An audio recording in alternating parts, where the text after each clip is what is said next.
অনেকের বাড়িতেই গাঁটি কচু রান্না হয় মাঝে মধ্যে, তো নিরামিষভাবেই বেশি হয়। আমার বাড়িতেও নিরামিষভাবে কচুর তরকারিই বেশি হয়, কিন্তু সবাই পছন্দ করে না কচু খেতে। তাই আজ একটু অন্যরকমভাবে পেঁয়াজ রসুন দিয়ে রান্না করেছিলাম কচুর দম।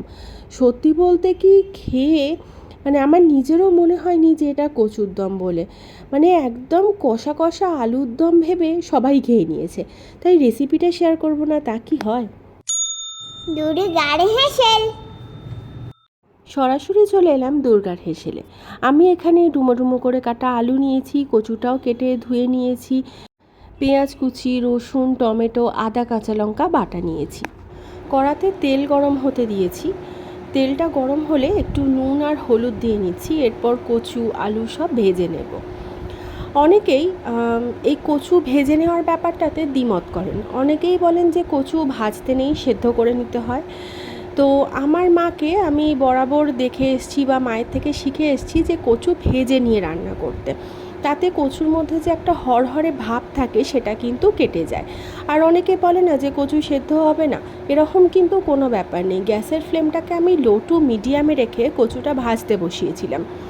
এখানেই মানে ভাজতে ভাজতেই এটা কিন্তু ওই 50% মতো সিদ্ধ হয়ে গেছে।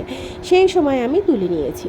তারপর আলুগুলোকেও দিয়ে নিয়েছি। আলুগুলো মোটামুটি ওই 50% মতো সেদ্ধ হয়ে গেছে ভাজতে ভাজতে। এরকম পজিশনে এলে আলুগুলোকেও আমি ভেজে তুলে নিয়েছি।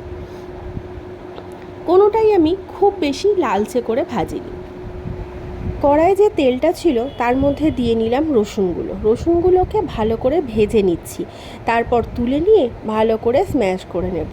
এটা হচ্ছে রান্নার একটা টিক্স, মানে আজকের রান্নার একটা টিক্স। অনেকেরই রসুনের গন্ধটা ভালো লাগে না, আর বিশেষ করে দেখবেন মাংসতে যতটা ভালো লাগে, এই কচু টচুগুলো যেগুলো নিরামিষভাবে খেতে বেশি ভালো লাগে, এই সব তরকারিতে আবার রসুনের গন্ধটা ভালো লাগে না।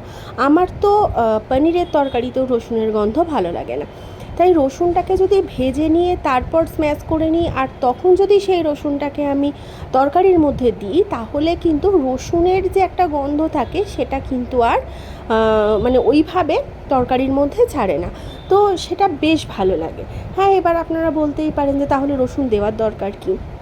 কিন্তু দেখবেন ওই যে রেস্টুরেন্ট জাতীয় রান্নাগুলো, যেগুলো ধরুন পনির মাখানি যদি বলি, মানে কচুটা তো আর রেস্টুরেন্টে সেভাবে আমরা গিয়ে খাচ্ছি না। তো যে যে রান্নাগুলো খাচ্ছি, বিশেষ করে পনিরের আইটেম, যেটা আমরা বাড়িতে সবসময় নিরামিষভাবেই খাই, তো সেই রকম আইটেমগুলোতে যদি রসুনটা এভাবে ভেজে নিয়ে দিই, তাহলে না ওই যে রসুনের গন্ধটা যাদের ভালো লাগে না, তাদের কিন্তু সেরকম আর মনেই হবে না যে এটাতে রসুনের গন্ধ আসছে। তো যাই হোক, তারপরে পেঁয়াজ ভেজে নিয়েছি, টমেটো দিয়ে নিয়েছি, আদা কাঁচা লঙ্কা বাটাটা দিয়ে নিয়েছি, আর এখানে হলুদ দিয়ে নিলাম যতটা লাগবে, আর লঙ্কার গুঁড়ো দিয়েছি। আর এখানে কাঁচা লঙ্কা আছে বলে আমি কাশ্মীরি লঙ্কার গুঁড়ো দিয়েছি। এবার লঙ্কাটা আপনারা নিজের মতো অ্যাডজাস্ট করে নেবেন। সব কিছুটা বেশ ভালোভাবে কষিয়ে নিচ্ছি। আর যখন বেশ তেল ছেড়ে দিয়েছে, সেই সময় আলু কচু সব দিয়ে যেভাবে মাংস টাংস রান্না করতে হয় ওইভাবে কষিয়ে নেব। তরকারিপাতি কষাতে কষাতে যখন তেল ছেড়ে দেয়, সেটা না আমার দেখতে ভীষণ ভালো লাগে। দেখুন কি সুন্দরভাবে তেল ছেড়ে দিয়েছিল। তো আমি এখানে নর্মাল জল অ্যাড করে দিলাম, যাতে সবগুলো একটু ডুবন্ত হয়ে যায়। এরকম খুব বেশি জল কিন্তু লাগবে না, অলরেডি 50% সিদ্ধ হয়েই গেছে। হালকা ফুটে উঠলে চাপা দিয়ে নিচ্ছি। ফিরে এলাম মিনিট 10 পর। গ্যাসের ফ্লেমটাকে মিডিয়ামে রেখে দিয়েছিলাম। আমি খুব বেশি তরকারিটায় ঝোল রাখবো না। তো মাখা মাখা মতো হয়ে গেছে, সব কিছু খুব ভালো করে সিদ্ধ হয়ে গেছে।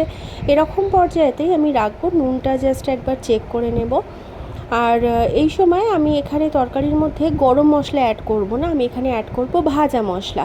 তো আমি কিভাবে ভাজা মশলা বানাই এটা যদি দেখতে হয়, তাহলে আমার ইউটিউব চ্যানেলেই ভাজা মশলা কিন্তু আপনারা পেয়ে যাবেন। আমি লিঙ্কটা ডিসক্রিপশন বক্সে দিয়ে দেবো। আজ তবে আসি, দেখা হবে নতুন ভিডিও।